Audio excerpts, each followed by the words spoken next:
Welcome back to my YouTube channel BMS Gyan. आज हमको study करना है निदान पंचक विज्ञान का चौथा पॉइंट, जो कि है पूर्व रूप। उसमें हम कंप्लीट करेंगे पूर्व रूप की डिफिनेशन, मतलब परिभाषा, उसके पर्याय, समान और विशिष्ट पूर्व रूप। ठीक है, तो चलिए शुरू करते हैं पूर्व रूप। तो पूर्व रूप की वीडियो देखने से पहले अगर आपने निदान की वीडियो नहीं देखी है, जिसमें हमने निदान कंप्लीट कर लिया है पूरा, तो आप जाके चैनल पे देख सकते हैं। ठीक है, और आप हमारे ब्लॉग पे जाके इस वीडियो की पीडीएफ डाउनलोड कर सकते हैं। ठीक है, तो चलिए स्टार्ट करते हैं पूर्व रूप। सबसे पहले हम देखते हैं पूर्व रूप का परिचय। जैसा कि हम जानते हैं कि अकेले निदान सेवन से रोग विनिश्चय नहीं हो सकता। रोगों के सापेक्ष निदान के लिए पूर्व रूप आदि की आवश्यकता होती है। ठीक है, तो निदान सेवन के पश्चात दोषों के संचय, प्रकोप, प्रसर, स्थान संश्रयावस्था आदि के क्रम में दोष समूर्छना के फलस्वरूप पूर्व रूप की उत्पत्ति होती है। ठीक, ये जो पूर्व अवस्था होती है, ये पूर्व अवस्था में उत्पन्न लक्षण भावी व्याधि का ज्ञान कराते हैं। भावी व्याधि मतलब जो होने वाली व्याधि है, उसे वो पूर्व रूप बता देता है कि कौन सी व्याधि होने वाली है। अकेले निदान सेवन से रोग निश्चय न होने की स्थिति में रोगों के सापेक्ष निदानार्थ पूर्व रूप का ज्ञान होना आवश्यक है। ठीक, तो ये हो गया हमारा परिचय।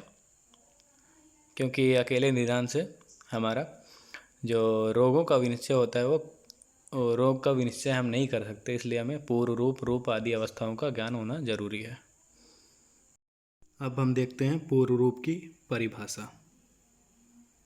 तो हम चरक के अनुसार पूर्व रूप की परिभाषा देखेंगे। तो चरक निदान स्थान अध्याय 1 में 8वां श्लोक जो दिया गया वो है कि पूर्व रूपम प्रगुत्पत्ति लक्षण व्याधे। ठीक है, अर्थात व्याधि की उत्पत्ति के पूर्व जो लक्षण होते हैं उन्हें पूर्व रूप कहा जाता है। दूसरा हम बागभट्ट के अनुसार देखेंगे। उन्होंने ये कहा है कि अपने बागभट्ट निदान स्थान में, तो उन्होंने जो श्लोक दिया है वो है उत्पित्त सुरामयो दोष विशेषेण अन अतिस्थिता लिंगम व्यक्तम अल्पत्वाद व्याधि नाम ततदा यथम। ठीक, अर्थात दोष विशेष के ज्ञान के बिना ही केवल उत्पन्न रोग जिन लक्षणों से जाना जाए, उन लक्षणों या लक्षण समूह को एवं विशिष्ट व्याधि के विशिष्ट रूपों के ईषद व्यक्त होने को पूर्व रूप कहते हैं। बिना दोष विशेष के ज्ञान के जो उत्पन्न रोग हैं, उनमें जो लक्षण दिखाए जाते हैं या जो जिस लक्षण से वो रोग जाने जाते हैं, वही लक्षण या रूप पूर्व रूप कहलाते हैं। ठीक, आचार्य पराशर ने के अनुसार जो उन्होंने बताया है कि पूर्व रूपम नाम येन भावी व्याधि विशेषो लक्ष्यते न तु दोष विशेषा। ठीक है, तो उन्होंने कहा है कि दोष विशेष के ज्ञान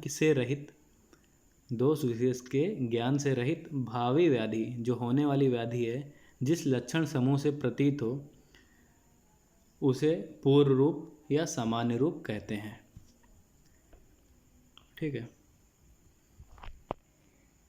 माधव निदान में जो पूर्व रूप का वर्णन है वो है स्थान संश्रयणा क्रुधा भावी व्याधि प्रबोधकम दोषा कुर्वन्ति यल्लिंगम पूर्व रूपम तद उच्यते। ठीक है, अर्थात कुपित होकर स्थान संश्रय को प्राप्त हुए दोष भावी व्याधि का ज्ञापन कराने वाले जिन लक्षणों को उत्पन्न करते हैं, जो कुपित हुए दोष हैं, ठीक, वो भावी व्याधि का ज्ञापन कराने वाले जिन लक्षणों को उत्पन्न करते हैं, वे लक्षण ही पूर्व रूप हैं। इस लक्षण में दोषकृत लक्षणों को ही पूर्व रूप कहे गए हैं।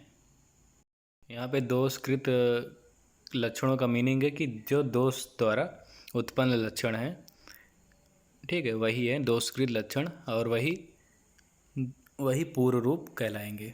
दोषकृत लक्षणों को ही पूर्व रूप कहते हैं, ठीक है।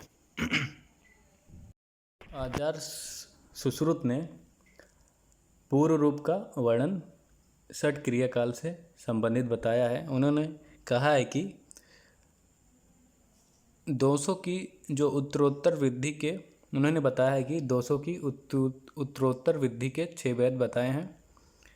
प्रत्येक भेद या अवस्था को क्रियाकाल कहा गया है। क्रियाकाल जो होता है उसको बोलते हैं उपचार योग समय, ठीक। तत्त काल में तद अनुरूप क्रिया न की जाए, चिकित्सा नहीं, यहाँ पे क्रिया का संबंध है चिकित्सा से। चिकित्सा ना की जाए तो दोष की अधिक वृद्धि होगी। अगर हम कोई डिजीज़ है उसकी चिकित्सा नहीं कर रहे हैं, ठीक है, इसका ट्रीटमेंट नहीं करें तो वो और बढ़ेगा ही, तो दोष की अधिक वृद्धि होकर वृद्धि की उत्तर अवस्था प्राप्त होगी, ठीक है। इन अवस्थाओं में चतुर्थ अवस्था स्थान संश्रय है, ठीक है। इन अवस्था में चतुर्थ स्थान संश्रय है, जैसे हमने षट क्रियाकाल में पढ़ा था। इसे लक्ष्य में रखते हुए आचार्य सुश्रुत ने कहा है कि तत्र पूर्व रूप गतेषु चतुर्था क्रियाकाला, ठीक है। ये अगर आपको देखना है तो सुश्रुत संहिता 21वें अध्याय में 33वां श्लोक देख सकते हैं। इसका अर्थ है या तात्पर्य है कि इस चतुर्थ अवस्था में स्थान संश्रय एवं दोष सम्मूर्छना ह्रास जो लक्षण उत्पन्न होते हैं उन्हें पूर्व रूप कहा जाता है, ठीक है। आचार्य डढ़हर कहते हैं कि इस अवसर पर दोष और दुष दोनों की हाष्टि में रखकर दोनों को दृष्टि में रखकर उभय आश्रित चिकित्सा करनी चाहिए, ठीक। जबकि कई पूर्व रूप ऐसे होते हैं जिनमें मूल दोष और दोषों की समूर्छना नहीं होती है। यह पूर्व रूप अदृष्ट हेतु के कारण रोग की उत्पत्ति के पूर्व उत्पन्न होते हैं, जैसे कि राज्यक्षमा के पूर्व रूप, ठीक है। राज्यक्षमा के केस में जो मूल दोष और दोषों की समूर्छना नहीं होती है, उसमें रोग के उत्पत्ति के पूर्व ही लक्षण उत्पन्न हो जाते हैं। तो उसमें जो राज्यक्षमा उसमें जो लक्षण है, सिम्टम्स है, वो है कि अन्नपान में माच्छिका दिखना, गुड़ केस अथवा तृणों को देखना, रोगी के केस व नख की अभिवृद्धि होना, स्वप्न में केस व अस्थियों के ढेर अथवा भस्म पर चढ़ना आदि पूर्व रूप दिखाई देते हैं। ये सब जो पूर्व रूप हैं ये राज्यक्षमा में दिखाई देते हैं, ठीक है। अब हम देखते हैं पूर्व रूपों के भेद।